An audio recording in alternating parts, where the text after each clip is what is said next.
نحمده ونصلي على رسوله الكريم. محترم مسلمانانو،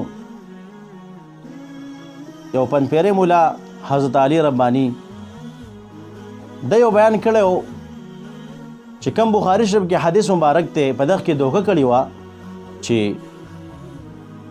خلکو میتو په قبر کې دفن کې او بیا ترې روان چې خلک دې مړي نه نو لیسمعو قرع نعالهم دغه مړی د خلکو د خپو کشارې اوري. دی ویل چې دا لیسمعو د مجهول صیغه ده. دلته ما د بخاري شریف د اصل کتاب نه حواله پیش کړه، نصر الباری، عمدة القاری، مختلف دغه رنګي کتابونه، فیض الباری. الته لیسمعو راغلی دی. لیسمعو نه د مجهول صیغه نه ده. دل چې دا مجهول ده دلته خو دوکه کړي و خیر دی، یا پوه شوی نه دی یا یې دوکه کړې ده. بیا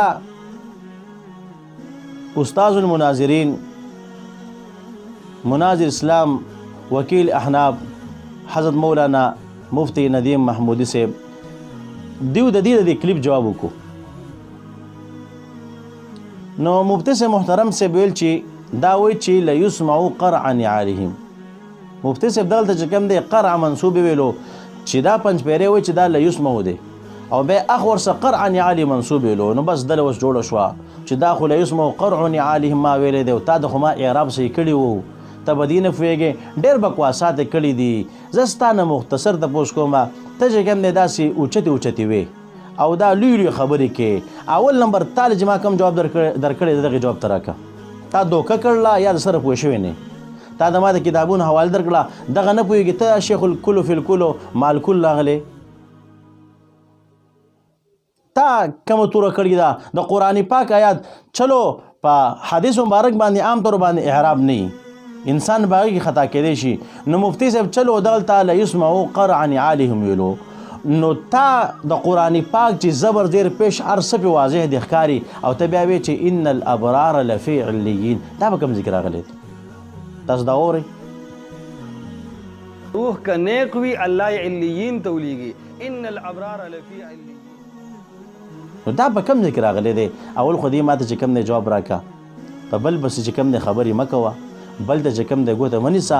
په خپله ته په قرآن پاک نه پوهېږې، د قرآن پاک چې کوم دی هغه ناظره ته نه درځي، او که مفتي صاحب محترم صاحب نه لږ خوله خطا شوه نو بس تاله جوړه شوه. هغه هم تا چې کوم دی هر څه ګډوډ کړي دي. دا لیسمعو نه دی، دا لیسمعو دی. چې لیسمعو شي خبره څه فایده؟ نو محترمه چې کوم دی دا دوکي مه کوه، دجل مه کوه، د خپل دې غلط عقیدې نه واوړه او خلکو له په سترګو کې شګې مه اچوه.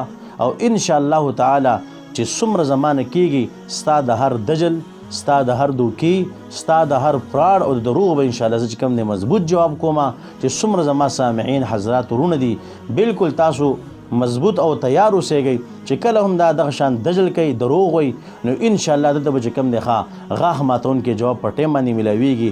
انشاءالله په هغې کې موږ کوشش کوو چې زموږ نه ټیم وروسته نه شي. الله رب العزت دې موږ د داسې فسادیانو غلط خلکو نه وساتي. وما علینا الا البلاغ.